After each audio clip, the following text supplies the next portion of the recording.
Good evening, I'm Nima and this is Forum Daily for Thursday, August 11th. We start tonight's newscast with a major power outage in Toronto. Crews are working to restore power across a large swath of downtown. This comes after an early afternoon outage knocked out electricity to traffic lights, campuses, and office buildings. A map from Toronto Hydro showed reported outages stretching south from the city's financial district and covering Toronto Metropolitan University. A Toronto Hydro spokesperson called it an all-hands-on-deck situation. Meanwhile, a new report says Canada has welcomed only a small number of Ukrainian refugees compared to other countries due to visa requirements. Robert Falconer is the author of the report from the School of Public Policy at the University of Calgary. He says Ottawa needs to follow the example of Ireland, which has waived its visa requirement for refugees. Mr. Falconer says some federal officials fear Russian spies could enter Canada without visa requirements in place. But he says new refugees are unlikely to have access to sensitive material. Well, this comes as a humanitarian aid organization says it's frustrated after Canadian rules forced it to cancel a large shipment of food bound for Afghanistan. World Vision says the contents of 2 containers could have fed about 1,800 children. Canada passed a law 9 years ago listing the Taliban as a terrorist organization, and it created penalties of up to 10 years in prison if Canadians directly or indirectly provide them with property or finances.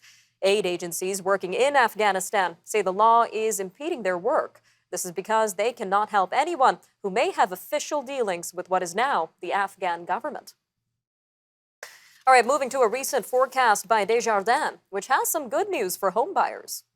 It is forecasting the average home price in Canada will decline by nearly 25% by the end of 2023. This from the peak it reached back in February of this year. The new outlook for the residential real estate market expects a sharp correction, and it adjusts the previous forecast that predicted a 15% drop in the average home price over that same period. Desjardins says the worsened outlook stems from weaker housing data and more aggressive monetary policy than previously anticipated. The Bank of Canada raised its key interest rate by a full percentage point in July. This pushed up the borrowing rates linked to mortgages. Further rate hikes are expected this year. Meantime, the Canada Pension Plan Investment Board says its fund lost 4.2% in the latest quarter. The fund includes the combination of the base CPP and additional CPP accounts. CPP-IB ended the quarter with net assets of $523 billion. This is compared to $539 billion at the end of the previous quarter. The board says the $16 billion decrease in net assets for the quarter consisted of a net loss of $23 billion and $7 billion in net transfers from the Canada Pension Plan. CPP-IB CEO John Graham says he expects turbulence in the business and investment environment to persist throughout the fiscal year. Canada's largest private sector union has a new president. Unifor says Lana Payne has been elected. She is the first woman to ever hold the position, and she comes to the job well-informed as the former National Secretary-Treasurer of Unifor. Ms. Payne has also served as Atlantic Regional Director at Unifor, and she was the president of the Newfoundland and Labrador Federation of Labor. The leadership vote came after longtime former national president Jerry Diaz stepped down in March for health reasons. He was later charged with violating the Code of Ethics and democratic practices of the union's constitution. Switching gears now to the Royal Canadian Air Force, which has ordered an operational pause for its Snowbird air demonstration squadron jets. This comes after a crash earlier this month. Major General Ian Huddleston, commander of 1 Canadian Air Division, says the Tudor jets will not fly until an airworthiness risk assessment can be completed. The decision to ground the planes comes after one was involved in a hard landing. This was on August 2nd, just after takeoff from the airport in Fort St. John, BC. Turning our attention to a new survey, which finds that more Canadians report a strong attachment to their primary language. Now, this is compared to other markers of identity, including ethnic groups or the country they call home. The survey conducted by Leger for the Association for Canadian Studies found 88% of respondents reported a strong sense of attachment to their primary language. However, 85% reported the same for Canada. All right, stay with us. Forum Daily will be right back after the break, and we're going to take a look at investing and risk with Brendan Caldwell, director of Caldwell Securities Limited. He's going to help us unpack how an investor can know and understand the amount of risk they can handle. So stay tuned to Forum Daily. We'll be right back.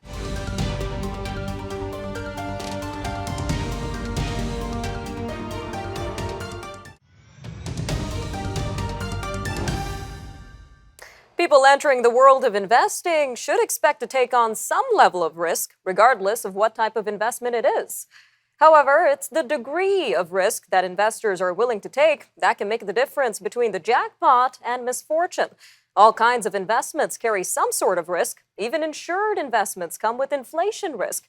So, how do you know just how far you're willing to go when it comes to risk, or how far you should go? Well, joining us now to talk more on this is Brendan Caldwell, director of Caldwell Securities Limited. Brendan, welcome back to Forum Daily.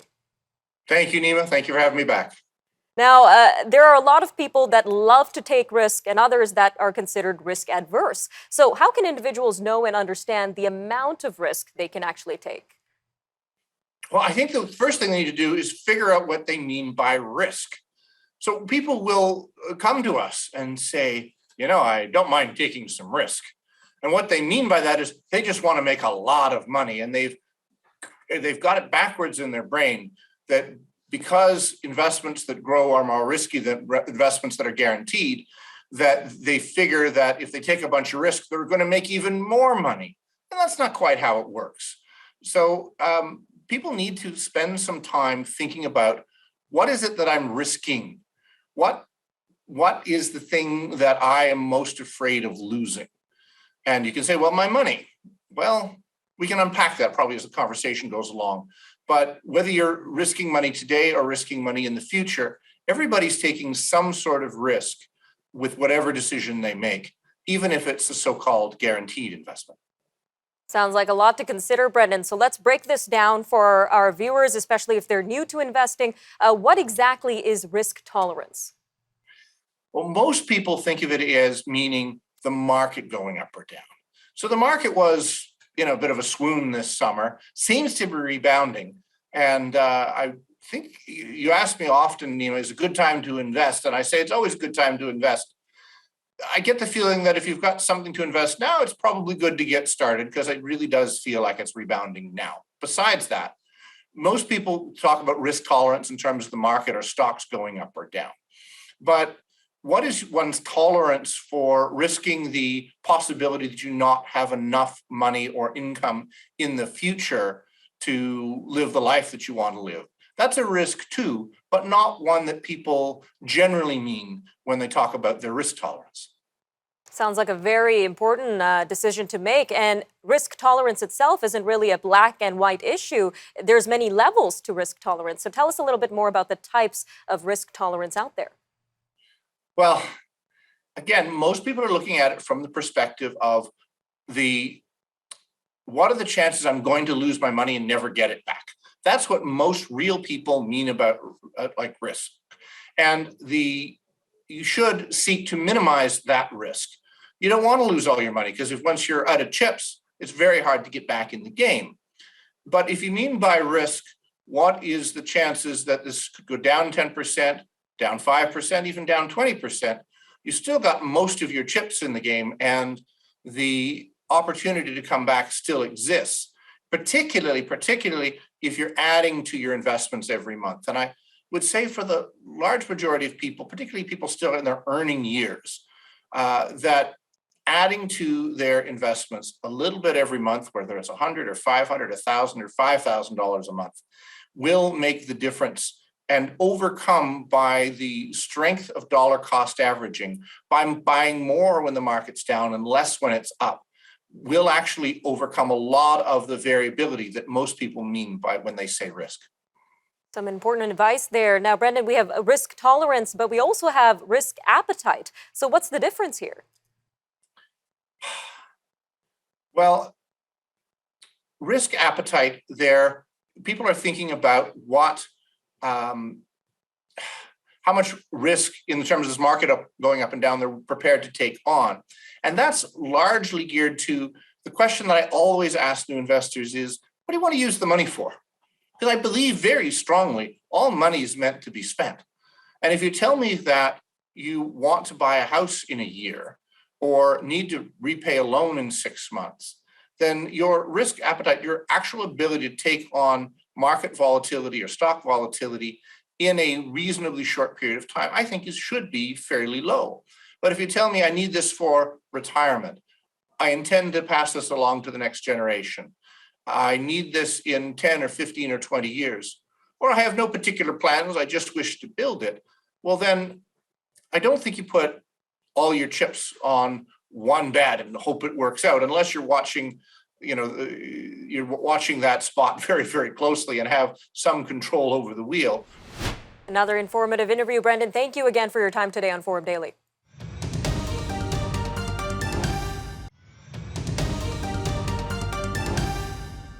Pesky nasal swabs for PCR tests may be a thing of the past soon, with Health Canada approving a first-of-its-kind saliva-based rapid PCR test.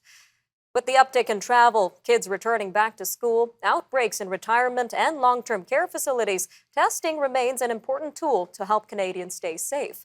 And while many people may be accustomed to the invasive nasal swab, this new innovation may make testing easier.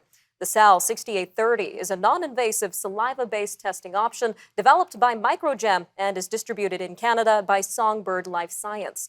The portable device provides accurate PCR results in under 30 minutes. It is also the first PCR-based point-of-care saliva test authorized by Health Canada. Well, with us now to discuss the SAL 6830 and saliva-based COVID-19 testing is Mr. John Andonoff, General Manager at Songbird Life Sciences. Sir, welcome to Forum Daily. Thank you for having me. So can you walk us through how this device works and the science behind it? Absolutely. So Microgem has developed this wonderful technology that has three components. There is a main unit, there is a cartridge, and a collection cup. And really the test is designed to capture bacteria and what we call epithelial cells from saliva, and then detect extracted RNA from the SARS-CoV-2 virus if it's present in the saliva. This extraction that I mentioned is achieved using elevated temperatures in the unit, which ensures that the RNA is efficiently released and pushed through a purification process and into chambers in that cartridge that is inserted in the unit. And that's really where the magic happens, or where the test is conducted. I'm sure a lot of our viewers are quite relieved. So how does this compare to the regular nasal swab PCR tests in terms of accuracy and how long it takes to get results? Absolutely. So in my case, in the past, I would have to go to a hospital lab to actually get the test. So I would drive there, park, have my appointment, and then wait, 24 to 72 hours to get the results. So now, a lot faster, a lot easier, much more efficient, because it's done on site. So we talk about getting the test done anywhere at any time. With respect to accuracy, the SAL 6830 is over 97% accurate, which is on par with the lab-based test that we're all familiar with. That's definitely some good news. So when can Canadians get access to the SAL 6830 and where can they get to use it? So the SAL 6830 was approved or authorized by Health Canada only a few weeks ago. So we are working with a number of locations, private clinics across the country to get this product, for them to get educated on it, get the units in their places of business, and then for them to start to conduct the testing. We already have two sites, one in Toronto and one in BC, that are piloting it. And we are looking forward to continuing educating and rolling this technology out to more and more locations across Canada. All right, and we know right now it's not available for purchase to the public, but once it is, how user-friendly is it for people to use? So it's exceptionally user-friendly. There's really three steps, right? The individual provides a saliva sample in the cup. That cup is then capped, twisted, inserted into a cartridge, and then placed into the major unit. The operator then hits play, and then within 30 minutes, the COVID results are provided. All right, and I understand some people already had a chance to try this device. What have you been hearing from them? Absolutely. So people are just thrilled by it, especially those that have nasal swabbing fear.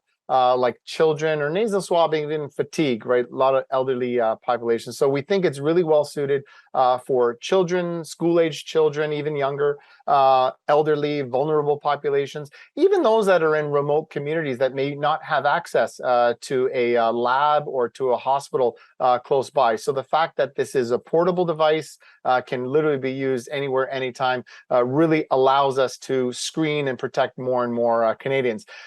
People have shared the feedback that it is very easy to use. One gentleman I met said, "Thank goodness, because every time I get that nasal swab, I consistently sneeze for a number of minutes." So individual like that will be certainly relieved that there's a saliva option for him. I'm sure a lot of our viewers are relieved. All right, a quick 30 seconds left here, but what are your hopes for this device as it rolls out in Canada and the rest of the world? Yeah, we certainly hope that nasal swabs are a thing of the past, that we are allowed to reach more and more Canadians, screen more and more Canadians, protect more and more Canadians, whether they're in schools, retirement communities, vulnerable populations, businesses as well. So we really want to help to keep the economy going, help with that reopening plan, and just basically make sure that as many Canadians have another option to nasal swabbing, which is now saliva-based. All right, Mr. Andonoff, thank you again for joining us today on Forum Daily. My pleasure.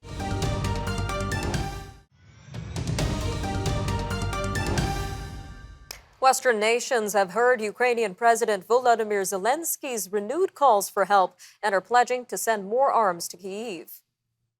Defense leaders at a conference in Copenhagen, Denmark, announced a new contribution of $113 million for Ukraine's military. And the UK says it will send additional multiple launch rocket systems and guided missiles to Ukraine. The pledges come the same day the European Union's full ban on Russian coal imports kicks in. Meanwhile, Latvia's parliament has declared Russia a state sponsor of terrorism for attacks on civilians during the war in Ukraine. It has urged other countries to follow suit. Lawmakers on Thursday adopted a strongly worded statement. It accuses Moscow of using suffering and intimidation as tools in the war in Ukraine. It says Russian forces are deliberately targeting Ukrainian civilians in the war. In France, more than 1,000 firefighters are trying to contain a huge wildfire burning through pine forests. France is among European nations dealing with severe heat waves and alarming drought. Low water levels and possible pollution have created a mass die-off of fish in the Otter River, which runs between Poland and Germany. And water levels along Germany's Rhine River are at risk of falling so low that it could become difficult to transport goods like coal and gasoline. This comes as U.S. gasoline prices have dipped just below the $4 a gallon mark.